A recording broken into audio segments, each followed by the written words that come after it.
Hi there, Virgos. Welcome to your mid-December 2017 tarot reading. So the purpose of this reading here is we're going to talk a little bit about the energies and things that are coming in for the last 2 weeks of December.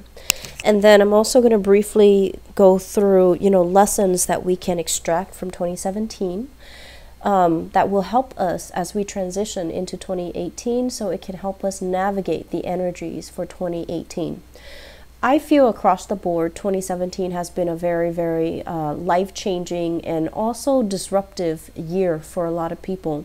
And I feel like you might have felt this energy as early on as January of 2017, where things were changing and it just feels like you're swept up in the whirlwind of it and things were very outside of your control. And as an earth sign, I feel like you respond to changes, you feel it, but your ability to act upon it and to kind of like roll with the punches, it's very slow. It's difficult for you to shift gears. And if you shift gears, you have to know that it's for your greater good, otherwise you're very resistant. And so I feel like there were a lot of major catastrophic changes that happened, towards the very beginning of this year. And this year overall, you're kind of like on the tail end of some residual changes. And I feel like, it denotes to me family and career as well. So these are the apex, or like the axes on which these changes are happening for you. Okay, so first off, what I'm seeing happening for you in the next 2 weeks, I have somebody here coming back from the past. This is like a person coming in with an apology. However, I feel like they want to say, I'm sorry, because it's expected of them. They don't really understand on a deep-rooted level what they're supposed to be sorry for. So I feel like they're just going through the motions to say that they're sorry. And so I do see, crocodile tears that did come to mind. And I also feel like somebody who's lacking in genuine sincerity. And I feel almost like they're a little bit of a charmer. They know how to kind of manipulate people around them.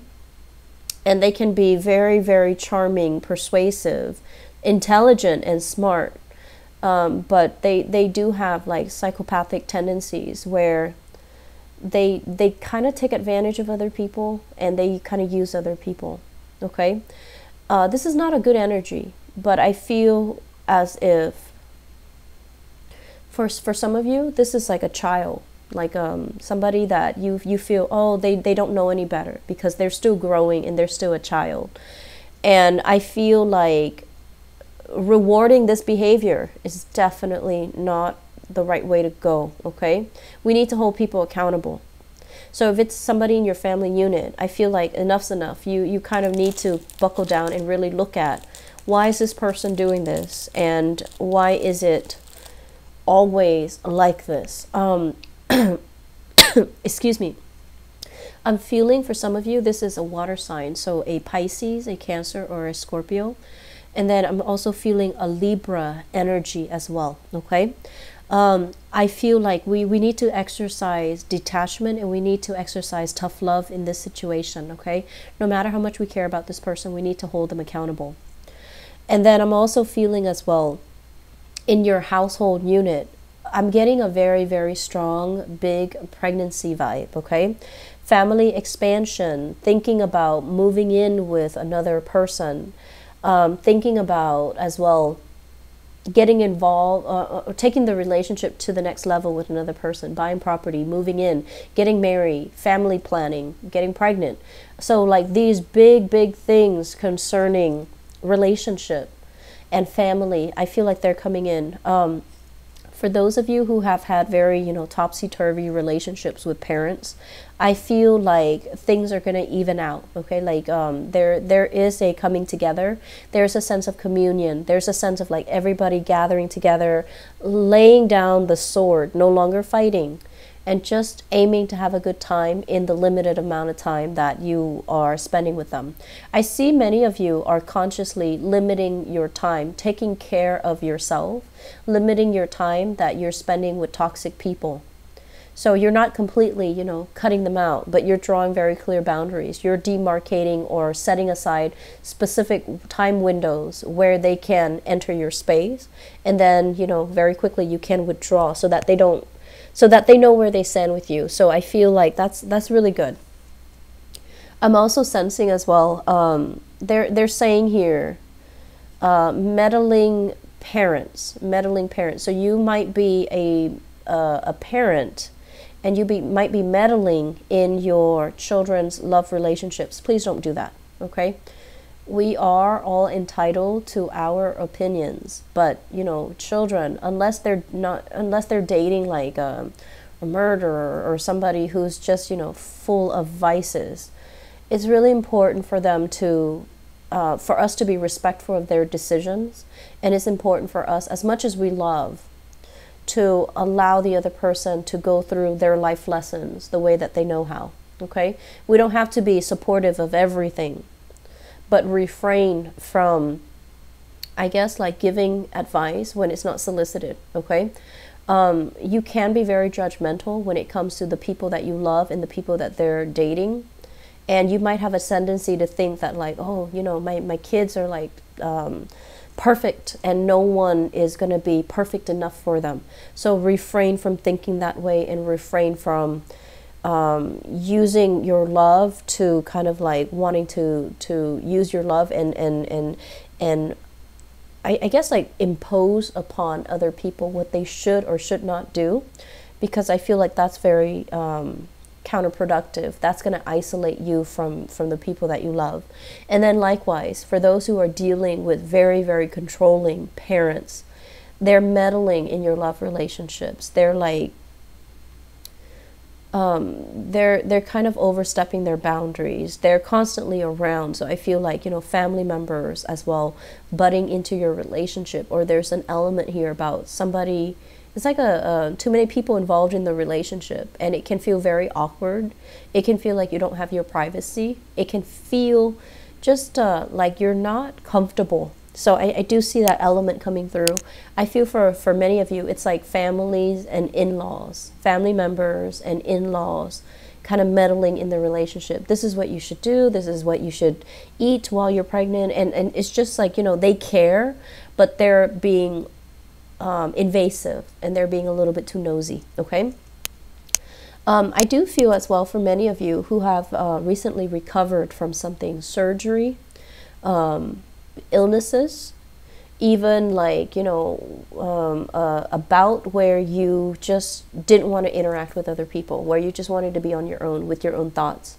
I do see a lot of people kind of cocooning themselves in their room or in their house, trying to get a manuscript done, trying to get some things off the ground so that they can approach a publisher, so that they can catch up on work, and then I want to say so that you can collect the commission checks.